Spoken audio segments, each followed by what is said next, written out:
There's a feeling I get in the forest that I don't get any other place. It's like I'm closer to Earth, or Earth is closer to me. And when I'm in a forest, I walk slower, I listen harder, and it's almost like I can see things grow right before my eyes. I mean, the forest seems so simple and so elemental, and yet we both know that it's complex, and it's precarious, and it's valuable. And it's not always easy to spot the game changers. In America, we don't always know what makes the difference, how we protected our forests and how we helped them grow. But I think we can learn that in history.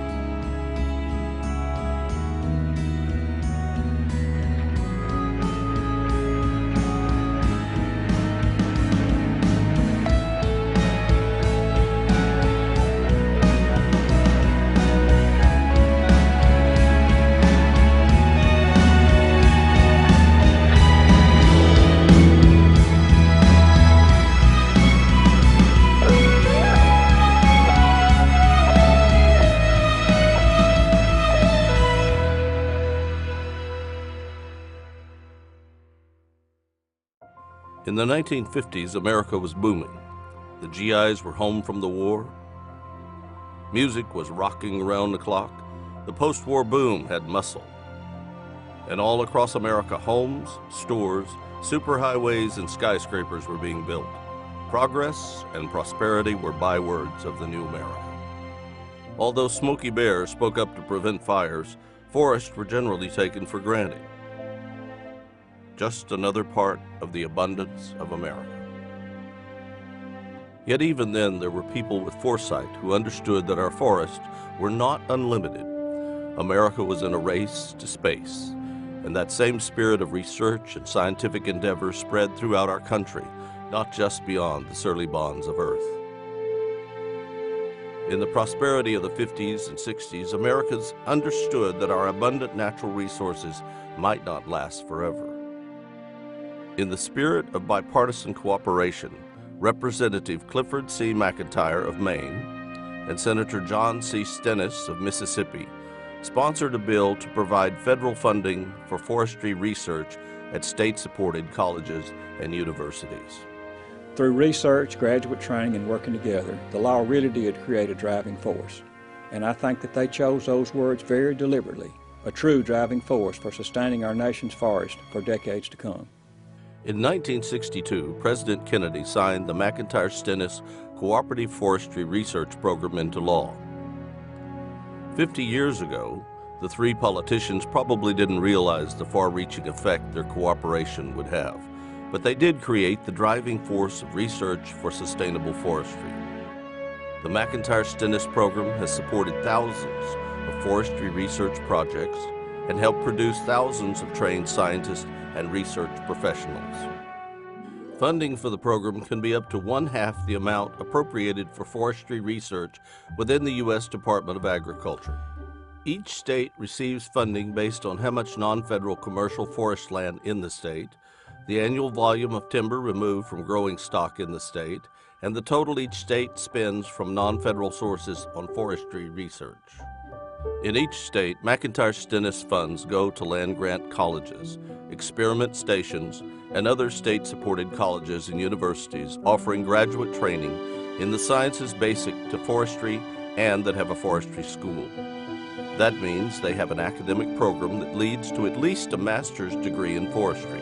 Currently, about $30 million is distributed among almost 80 universities in 54 states and territories that receive support from McIntire-Stennis funds. A real strength of the program is that in 2008 it was expanded to make 1890 land-grant institutions eligible for funding. There are now 13 historically black colleges and universities receiving funding for forestry research through this program. I'm Virginia Burkett, Chief Scientist for Climate and Land Use Change with the U.S. Geological Survey, and a product of the McIntire-Stennis program. If it weren't for McIntire-Stennis, I probably would have never completed my PhD in wetland forestry. I guess in some ways I represent thousands of wildlife and forestry professionals who've completed advanced degrees in forestry because of McIntire-Stennis. Sustainability means that we consider our economy, our society, and our environment together. If we overlap those interests, we have a diagram of sustainability, but it's weak. A better diagram of sustainability shows that our economy and our society are fully embedded in our environment. This strong vision of sustainability helps ensure that our work is focused on jobs, people, communities, and wildlife. In context, they really can't be separated in the long run. Here are a few examples of economic and environmental impact with state and regional focus. In Hawaii, research has developed termite prevention and control approaches that have saved over $30 million per year. There's a study in Alaska that is monitoring how forest growth is influenced by climate change and management. It will be used to establish guidelines to assure cooperative management for the next 50 years. Peregrine falcons have also been successfully reestablished in cliff habitats in Kentucky, the first successful nesting pairs since 1939. Glue laminated beams can now be reinforced using lower grade wood from smaller trees, saving $60 million a year in raw materials in the Pacific Northwest.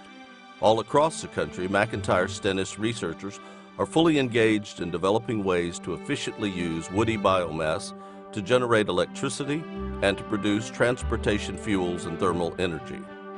5 decades of shelter belt research in Nebraska have created proven methods to increase agricultural yields across the Great Plains. These methods are protecting just 2% of the cropland and returning to the farm community millions of dollars from investment in windbreak technology. McIntire-Stennis projects have always yielded high impact results.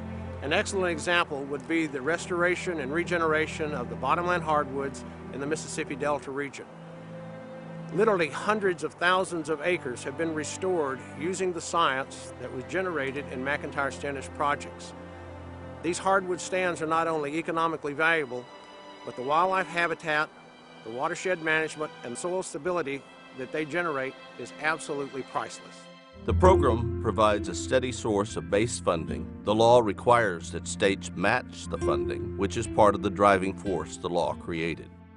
In 2007, the National Association of University Forest Resources Programs prepared a strategic plan called Sustaining Healthy and Productive Forest and Investment in America's Competitive Position in the Global Marketplace.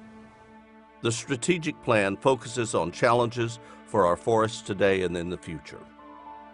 Our forests today face extreme challenges, and we need science to guide our response to those challenges, which include climate change, invasive plants and animals, disease and insects, wildfire, urban sprawl, fragmentation of habitat, and the basic need to maintain productive forest on the landscape. As a society, if we're serious about addressing the economic, environmental, and social issues associated with our forest resources in this century, then it's critical that we take a serious look at the funding in the McIntire-Stennis program. The law authorizes funding of over $150 million, so the current funding level of about $30 million is less than 20% of what's authorized. The only way we can deal effectively with the economic and biological game changers we face is with a bold research agenda based on a strong model of sustainability. The long-term prosperity of our economy and our society is directly based on developing and delivering solutions to forestry and environmental challenges.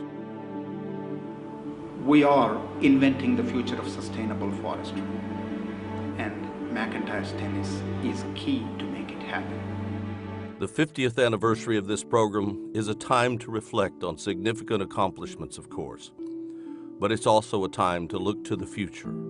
The work of this program, the driving force, can be magnified with continued and enhanced funding. An opportunity exists today for new bipartisan leadership in securing the science needed for the 21st century threats to our forest and the prosperity related to them. Sometimes we can't see the game changers that make a difference, but we can see the influence of the McIntire-Stennis program that they had on our forest and on our quality of life. It gave us the plan, that gave us the framework to protect and inspire the forestry research programs and to also continually grow our educational programs. So on behalf of our American forests and all they are, happy 50th anniversary to the McIntire-Stennis program. And thanks to the people of Vision for their continuing support of our forest. I like knowing that 50 years from now, someone will be standing in a forest a lot like this one and looking back on the things we're doing, and I expect that they'll think about all our work as the driving force behind this healthy and hardy forest.